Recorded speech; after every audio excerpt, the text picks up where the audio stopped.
Chapter 11, The Firebolt. Harry didn't have a clear idea of how he had managed to get back into Honeyduke's cellar, through the tunnel and into the castle once more. All he knew was that the return trip seemed to take no time at all, and that he hardly noticed that what he was doing because his head was still pounding with the conversation that he had just heard. Why had nobody ever told him? Dumbledore, Hagrid, Mr. Weasley, Cornelius Fudge. Why hadn't anyone ever mentioned the fact that Harry's parents had died because their best friend had betrayed them? Ron and Hermione watched Harry nervously all through dinner, not daring to talk about what they had overheard, because Percy was sitting close to them. When they went upstairs, the crowded common room, it was to find Fred and George had set off half of the dozen dung bombs in a fit at the end of term high spirits. Harry, who didn't want Fred and George asking him whether he'd reach Hogsmeade or not, sneaked quietly up to the empty dormitory and headed straight for his bedside cabinet. He pushed off his books aside and quickly found what he was looking for, the leather-bound photo album Hagrid had given him 2 years ago, which was full of wizard pictures of his mother and his father. He sat down on his bed and drew the hangings around him and stared, turning the pages, searching until he stopped on the picture of his parents' wedding day. There was his father, waving up at him, beaming, the untidy black hair Harry had inherited standing up in all directions. There was his mother, alight with happiness, arm in arm with his dad, and that must be him, their best man. Harry had never given him a thought before. If he had ever known the same person, he would have never guessed it was black in the old photo. His face wasn't sunken in or waxy, but handsome, full of laughter. Had he already been working for Voldemort when this picture had been taken? Was he already planning the deaths of the two people next to him? Did he realize he was facing 12 years in Azkaban, 12 years that would make him unrecognizable? But the Dementors don't affect him, Harry thought, staring into the handsome, laughing face. He doesn't have to hear my mom screaming if they get too close. Harry slammed the album shut, reached over and stuffed it back into the cabinet, took off his robes and glasses, and got into bed. Making sure the hangings were hiding him from view, the dormitory door opened. "Harry!" Ron's voice was uncertain, but Harry lay still, pretending to be asleep. He heard Ron leave again and rolled over on his back, his eyes wide open. He hated, with a hatred such as he had never known before, was coursing through Harry like poison. He could see Black laughing at him through the darkness, as though somebody had pasted the pictures from the album over his eyes. He watched as though somebody was playing with him a piece of film. Sirius Black blasting Peter Pettigrew, who trembled, Neville Longbottom, into thousands of pieces. He could hear, having no idea what Black's voice might sound like, a low, excited mutter. "It's what happened, my lord. The Potters. They have made their secret keeper." And then came another voice, laughing shrilly, the same laugh that Harry had heard inside his head whenever Dementors drew near. "Harry, you look terrible." Harry hadn't gotten any sleep until daybreak. He was awoken to find the dormitory deserted, dressed, and gone down to the spiral staircase to the common room, and he was completely empty, except for Ron, who was eating peppermint toad and massaging his stomach, and Hermione, who had spread her homework over the tables. "Where's everyone?" said Harry. "Gone." "It's the first day of holidays, remember?" said Ron, watching Harry closely. "It's nearly lunchtime. I was going to come wake you up in a minute." Harry slumped into the chair next to the fire. Snow was still falling outside the windows. Crookshanks was spread out in front of the fire like large ginger rug. You really don't look well, Harry, said Hermione, peering anxiously into his face. I'm fine, said Harry. Harry, listen, said Hermione, exchanging a look with Ron. You must really be upset about what we heard yesterday, but the thing is, you mustn't go doing anything about stupid. Like what? Said Harry. Like trying to go after Black, said Ron sharply. Harry could tell they had rehearsed this conversation while he had been asleep, and he didn't say anything. You won't, will you, Harry? Said Hermione. Because Black's not worth dying for, said Ron. Harry looked at them.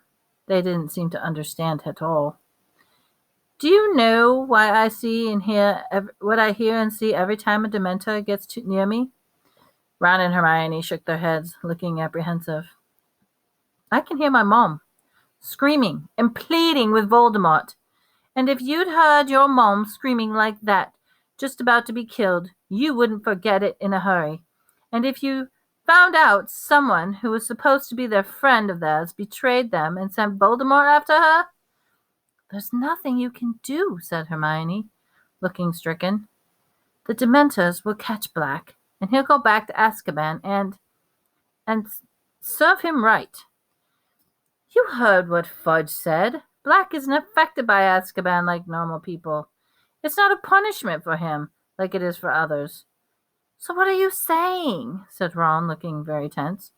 You want to kill Black or something? Oh, don't be silly, said Hermione in a panicky voice. Harry doesn't want to kill anyone, do you, Harry? Harry didn't answer. He didn't know what to do. All he knew was that the idea of doing nothing while Black was at liberty was almost more than he could stand. Malfoy said abruptly, remember that what he said to me in the potions? If it was me, I'd hunt him down myself. I'd want revenge. You're going to take Malfoy's advice instead of ours, said Ron furiously. Listen, you know what Pettigrew's mother got back after Black had finished with him. Dad told me. The Order of the Merlin, first class, Pettigrew's finger in a box. That was the biggest bit of him they could find. Black's a madman, Harry, and he's dangerous. Malfoy's dad must have told him, said Harry, ignoring Ron. He was right about Voldemort's inner circle. Say you know who, will you? Interjected Ron angrily. So obviously the Malfoys knew Black was working for Voldemort. And Malfoy'd love to see you blowing about a million pieces like Pettigrew. Get a grip. Malfoy's just hoping you get yourself killed before he has to play you in Quidditch. Harry, please, said Hermione, her eyes now shining with tears. Please, be sensible. Black did a terrible, terrible thing. But don't put yourself in danger. It's what Black wants. Oh, Harry, you'd be playing right into Black's hands if you went looking for him. Your mom and dad wouldn't want you to get hurt, would they? They'd never want you to go looking for Black. I'll never know what they would have wanted because, thanks to Black, I've never spoken to them, Harry said shortly. That's when was a silence in which Crookshanks stretched luxuriously, flexing his claws. Ron's pocket quivered. Look, said Ron, obviously casting around for a change of subject. It's the holidays. It's nearly Christmas. Let's go down and see Hagrid. We haven't visited him for ages. No, said Hermione quickly. Harry isn't supposed to leave the castle, Ron. Oh. Yeah, let's go, said Harry, sitting up.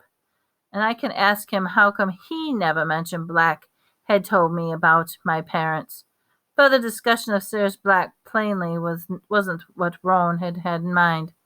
Or we could have a game of chess, he said hastily. Or gobstones. Percy left a set. No, let's go visit Hagrid, Harry said firmly. So they got their cloaks and the dormitories, and they set off through the portrait hole. Stand and fight, you yellow-bellied mongrels! Down the castle, out through the oak front doors. They made their way slowly down to the lawn, making a shallow trench in the glittering, powdery snow. Their sulks and the hems of their cloaks soaked and freezing. The forbidden forest looked as though it had been enchanted. Each tree was smattered with silver. Hagrid's cabin looked like an ice cake. Ron knocked on the door, but there was no answer. "He's not out, is he?" said Hermione, looking shivering under her cloak. Ron had his ear to the door. "There's a weird noise," he said. "Listen. Is that Fang?" Harry and Hermione put their ears to the door, too. From inside the cabin, hear a series of low, throbbing moans. "Think we'd better go get someone," said Ron nervously. "Hagrid!" called Harry, thumping the door. "Hagrid, are you in there?" And there was a sound of heavy footsteps, and the door creaked open. Hagrid stood there with his eyes red and swollen, tears splashing down in front of his leather vest. "You've heard," he bellowed, and he flung himself into Harry's neck. Hagrid being at least twice the size of a normal man, this was no laughing matter. Harry was about to collapse under Hagrid's weight. He was rescued by Ron and Hermione, who each seized Hagrid under the arm and heaved him back into the cabin. Hagrid allowed himself to be steered into a chair and slumped over the table, sobbing uncontrollably, his face glazed with tears dripping down into his tangled beard. "Hagrid, what is it?" said Hermione, aghast. Harry spotted the official-looking letter lying on the table. "What's this, Hagrid?" Hagrid's sobs redoubled, and he shoved the letter towards Harry, and he picked it up and read aloud. "Dear Mr. Hagrid, further inquiry attack by the hippogriff on your students in your class. We have accepted the assurances of Professor Dumbledore that you will bear no responsibility for the regrettable incident." "Well, that's okay, Hagrid," said Ron, clapping Hagrid on the shoulder. But Hagrid continued to sob and waved one gigantic hand, inviting Harry to read on. "However, we must register our concerns about the hippogriff in question.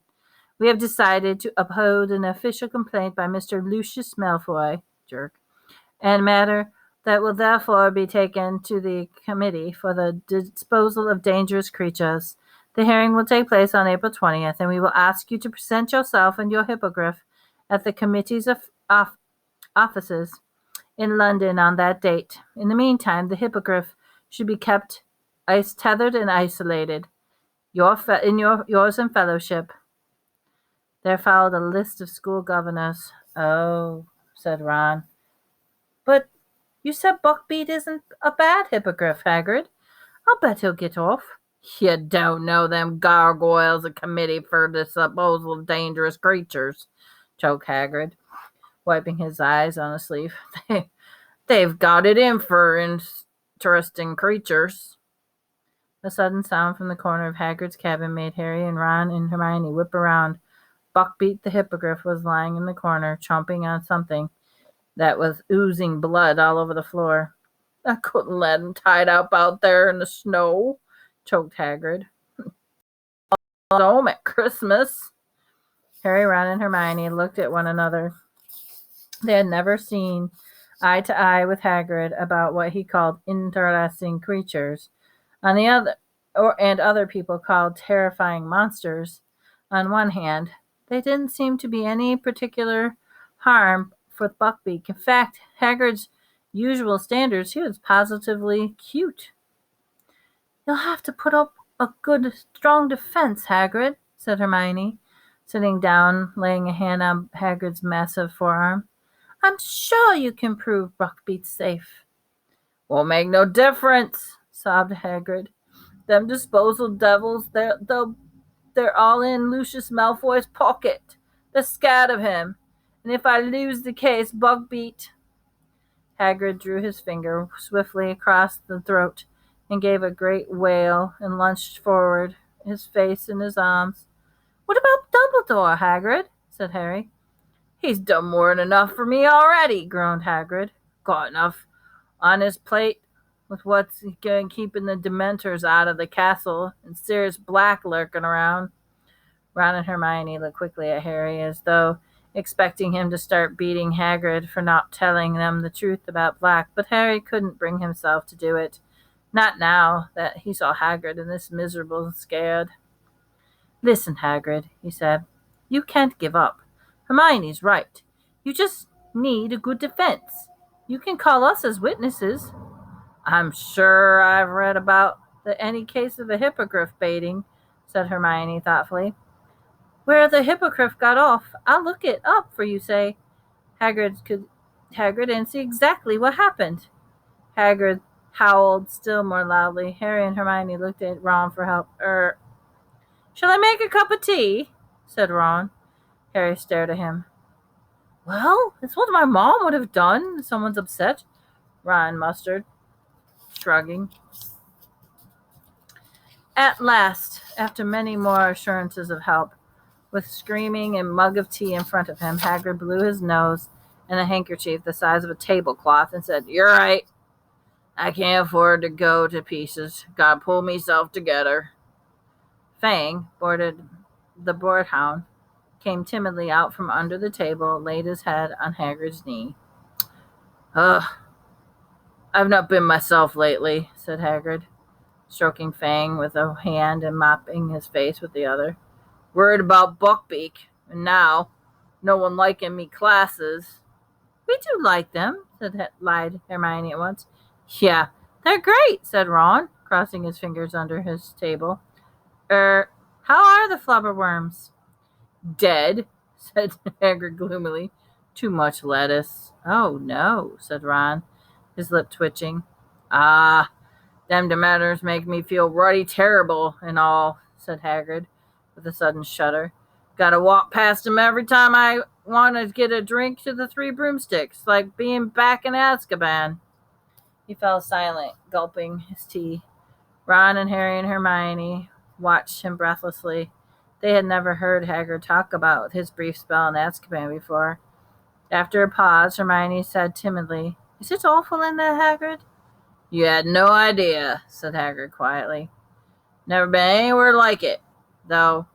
Thought I was going mad, keeping over the horrible stuff in my mind. The day I got expelled from Hogwarts, day me dad died, day I had to let Norbert go.